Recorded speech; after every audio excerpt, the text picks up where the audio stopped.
Hey everyone, so here is the last video of the fun they had. बस ये fourth है video जो कि द फन दे हैड जो कि 9th की एनसीईआरटी की बुक है उसका है.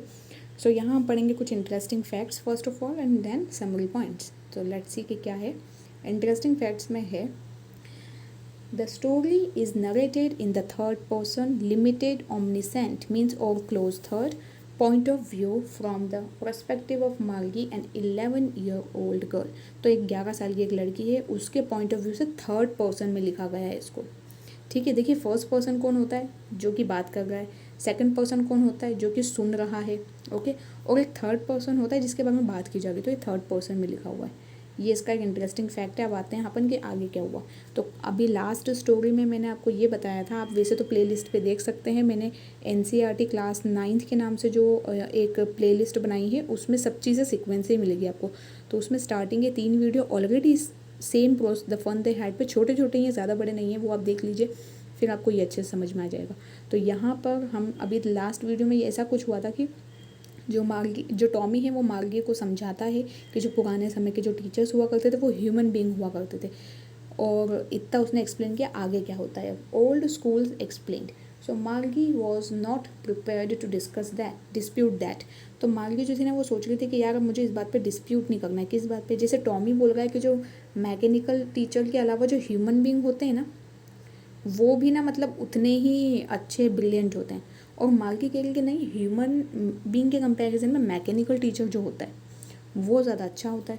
तो उसको डिस्प्यूट नहीं करना था. तो she said that she wouldn't want a strange man to live in her house. तो वो बोलती कि अगर मैं कभी भी इस चीज़ को पसंद नहीं करूँगी कि एक स्ट्रेंज पर्सन मेरे घर में आए और मुझे पढ़ाए एंड टीच हर, मतलब उसको पढ़ाए ऐसा. तो अब वो क्या सोच रही है कि ऐसे जैसे स्कूल अभी के समय में कैसे होते हैं स्कूल के, ऐसे अलग अलग एक स्कूल पर्टिकुलर बिल्डिंग बनी हुई है और वहाँ जाके पढ़ रहे हैं हम. तो वो सोच रही कि कोई पर्सन होगा जो मेरे घर पे आ गया, जैसे मेरा मैकेनिकल टीचर है ना, अलग से मेरा स्कूल वहीं पे घर में ही स्कूल बना हुआ है, एक ही टीचर जो मुझे पढ़ा रहा है वो मैकेनिकल टीचर है. तो वो सोच रही कि कोई ह्यूमन बींग आके ऐसे पढ़ाएगा, लाइक पर्सनल ट्यूशन टाइप कुछ. तो Tommy told Margie that the teachers did not live in the house as the mechanical teachers lived. तो वो बोलता है कि अरे ऐसा थोड़ी होता था उस समय में. कब, मतलब बहुत सालों पहले, मतलब ये कि फ्यूचर की बात चल रही है. तो ये पास्ट में सोच रहे हैं कि पास्ट में क्या होता था. तो बता रहा है कि पास्ट में ऐसा नहीं होता था. पास्ट में ये होता था कि जो टीचर्स होते थे ना वो कोई हमारे खुद के घर में नहीं रहते थे जैसे हमारा मैकेनिकल टीचर रहता है. They had a special building. उनकी तो एक स्पेशल बिल्डिंग हुआ करती थी. मतलब क्या बोलते थे हम उसको हम बुलाते थे स्कूल. तो वो स्कूल की एक पर्टिकुलर बिल्डिंग हुआ करती थी. All the kids went there. सारे बच्चे वहीं जाते थे पढ़ने. And they learned the same thing. और वो सेम चीज़ें पढ़ते थे. ऐसा नहीं कि आपकी एज ये है तो, मतलब एज की तो खैर है फैक्टर, लेकिन हर बच्चे का मेंटल लेवल जैसे अलग अलग होता है, तो भी वो बच्चों को साथ में बिठाया जाता था ताकि उनमें एक तो वो बायस्डनेस या इसी वाली चीज़ें ना आए कि मुझे ज़्यादा आता है उसको कम. और दूसरी चीज़, अगर कुछ ऐसा पर्सनल इश्यूज़ बच्चों को रहते भी हैं तो पर्सनल उन पर डिस्कस करके और उनका प्रॉब्लम सॉल्व किया जाए, लेकिन पढ़ते साथ में थे. Also they were of the same age group. और उनकी जो एज होती थी वो भी सेम होती थी. फिर एक है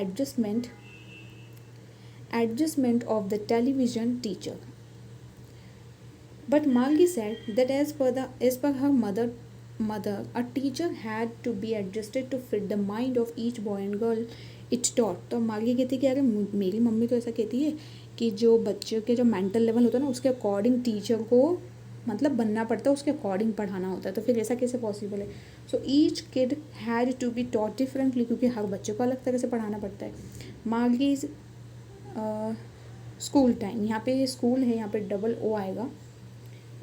सो मार्गीज मदर मिसेस जॉन्स. अब इनका नाम आप याद रखिए, मिसेस जॉन्स इसमें मार्गी की मदर है. Called that it was time for her school. तो वो बुलाती है उसको. अब देखो क्या हुआ है कि वो जो मार्गी का जो मैकेनिकल टीचर ख़राब होता है ना वो ठीक कर दिया है वो काउंटी इंस्पेक्टर ने. तो वो ना बुलाती है उसको मिसेस जॉन्स की, अगर तुम्हारा स्कूल का टाइम हो गया. Margie asked Tommy if she could read the book some more with him after school. तो मार्गी पूछते कि अगर हम कुछ ये जो बुक है ये थोड़े टाइम बाद वापस से पढ़ेंगे, ऐसे जैसे मेरा स्कूल फिनिश हो जाएगा उसके बाद में अपन पढ़ते हैं. सो टॉमी वॉकड अवे. टॉमी वहाँ से चले गए. He had put the dusty book under his arm. और उसने अपनी वो जो बुक थी उसको अपने आर्म के अंदर डाला और वहाँ से चले गया. Next, Margie thinks a lot of old school. Margie put her work in the slot with a Sai.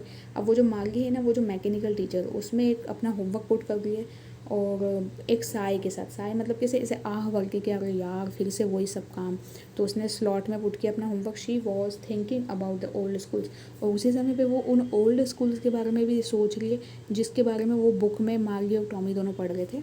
So they had them when the grandfather was a kid. और वो स्कूल कब होते थे, जब उसके ग्रैंडफादर के भी ग्रैंडफादर जिंदा थे ना, तब की बात है ये। All the kids from the neighbourhood came laughing and shouting. सारे बच्चे लाफिंग एंड शाउटिंग करते हो, नेबरहुड के सारे बच्चे ऐसे आते होंगे इन द स्कूल यार्ड में इकट्ठा होते होंगे, जैसे अभी के जो स्कूल होते हैं वैसे। And they set together at the end of the day, और वो ना ऐसे डे के आखिर में बिल्कुल ऐसे साथ में बैठा करते होंगे।